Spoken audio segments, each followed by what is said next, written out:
Originally intended as an early chapter for Virginia Woolf's novel Mrs. Dalloway, the new dress was eventually excluded from the novel and published as a standalone short story in 1927. This narrative employs a stream of consciousness style, a hallmark of literary modernism, focusing on the internal thoughts of the main character, Mabel Waring. The story delves into Mabel's psychological landscape, emphasizing her anxieties, without initially introducing the character. As Mabel arrives at a party, the narrative unveils her worries about her attire after removing her cloak. The tension intensifies as she interacts with the hostess, Clarissa Dalloway.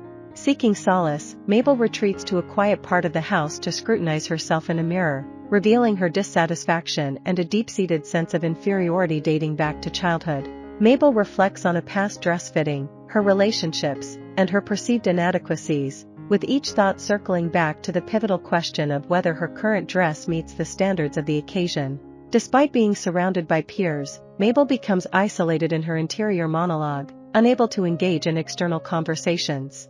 Her growing belief in her inferior appearance extends even to comparisons with the house's decor. The narrative explores the events leading up to the party, from receiving the invitation to fretting over wardrobe choices.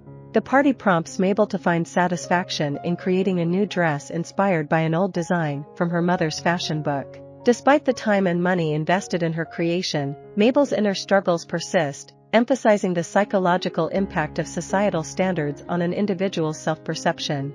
However, as she navigates the party, this contentment dwindles in the face of conflicting emotions.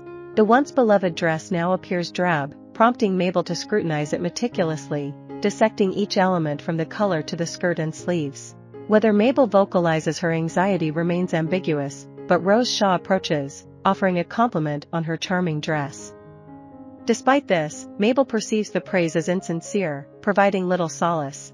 Her fixation shifts to a metaphorical image of a fly attempting to overcome the edge of a cup, contemplating scenarios of entrapment and hindrance.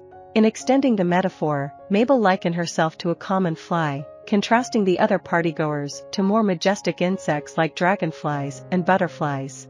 When she vocalizes this comparison, deeming herself a dingy old fly due to her dress, Robert Hayden reassures her, insisting she looks fine. Memories of working with the seamstress Miss Milan flood Mabel's mind, recalling the effort invested in creating the dress and the satisfaction she initially derived from the process. However, upon rejoining the party, her insecurities resurface, leaving her feeling frumpy and self-critical. Although much of the story unfolds within Mabel's thoughts, sporadically she verbalizes her anxiety.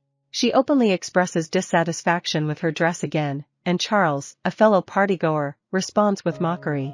Mabel's confidence wanes further, and she retreats deeper into introspection, reflecting on her modest upbringing, her role as a self-perceived lackluster wife and mother.